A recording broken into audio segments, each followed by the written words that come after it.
When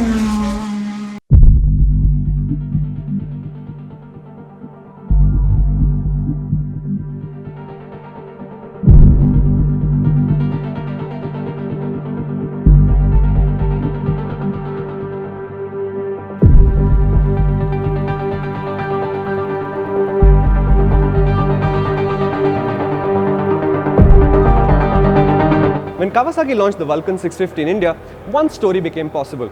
The story of the 4 Kawasaki's that belong to the same 650cc family. These motorcycles, the Z650, Ninja 650, Versys 650 and the Vulcan 650.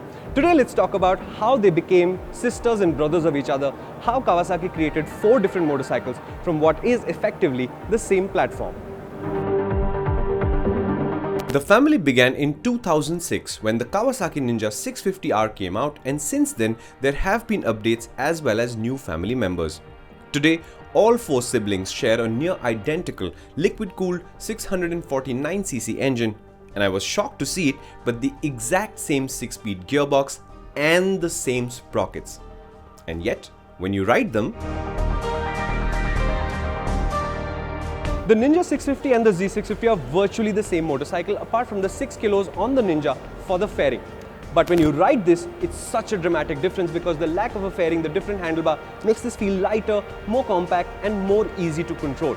But the important thing to understand is when you compare it, for example, to the Vulcan. Remember, all 4 Kawasaki's have exactly the same gearbox, all the ratios are the same. But can you imagine what the difference between riding the Vulcan and the Z650 is? Massive! There are slight differences in the engines, of course. The Vulcan makes less power and torque but gets more torque low down, whereas the Versys engine has the most horsepower to manage its heavier weight. And since the Ninja and the Z are one update cycle fresher than the other two, there are updates to their throttle bodies as well. But does their styling make a difference as well? Now we've got 2 motorcycles that are absolutely identical to each other, the Ninja 650 and the Z650. You'd be surprised at how much difference the fairing makes. Now obviously, wind blast is one thing, right? If you're out on the highway, you're going 120 steady, you're going to feel it, and at 7 hours in, it hurts. This bike prevents that from happening by giving you a screen. But you'd be amazed at what a fairing like that does for you, because when you sit here, the fairing's farther away from you and you get the sense that you're sitting on a larger, more comfortable machine. But look at the spec, it's exactly the same except for the 6 kilo difference that comes from the fairing between the Z and the Ninja. But if you look closer, the Z650 only differs from the Ninja in weight and has marginally more responsive steering geometry numbers as befits its role as a street naked.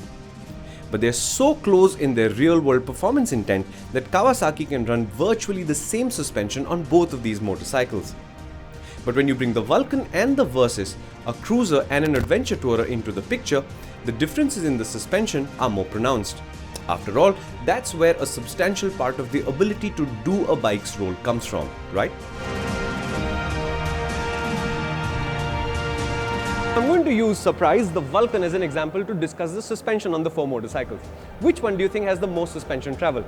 The Versys does, exactly. But guess who comes in second when it comes to front suspension travel? That's the Vulcan. It's got 130 mm of travel. Surprised? Well, that's because it's also got 31 degrees of rake versus 24 and 25 for the other bikes. And now that you've inclined this suspension to get wheel travel, an appreciable amount of wheel travel, you have to have longer travel in a diagonal line. That's how suspension is designed. This one needs to do a job for which the wheel needs to move a certain amount. But at this rake angle, Kawasaki has to give it longer travel. And at the other end of the Vulcan, the low-slung design as well as the good road riding focus of the cruiser format shows in the 80 mm of rear wheel travel. That's a lot less than all of the other motorcycles. And now, can you see a pattern emerging?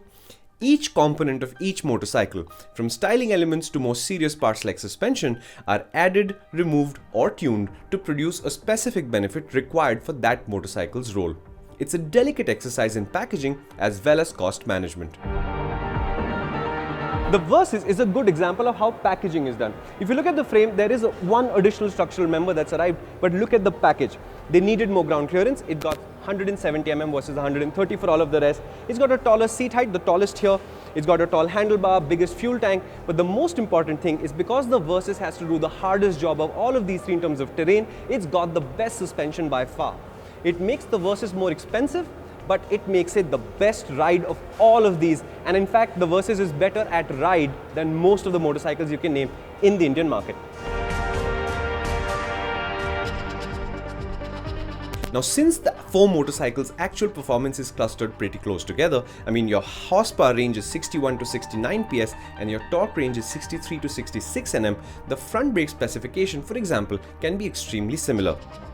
But the Versys, the adventure tourer, can reasonably be expected to be ridden more often with luggage and/or pillion.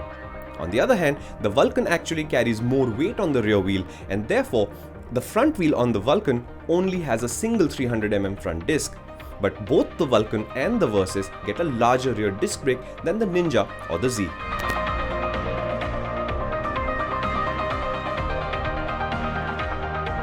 Platforms allow manufacturers to use a slew of common parts to reduce cost. But clever engineering and design is required to make sure that each part that is different, that's cost and complexity added, produces a step in the direction of the role that the company has in mind for that final product. In Kawasaki's 650cc twin-cylinder family, remarkably similar engines and frames use small tweaks as well as large changes in crucial areas like suspension or the actual tire use to produce motorcycles that feel very, very different from each other.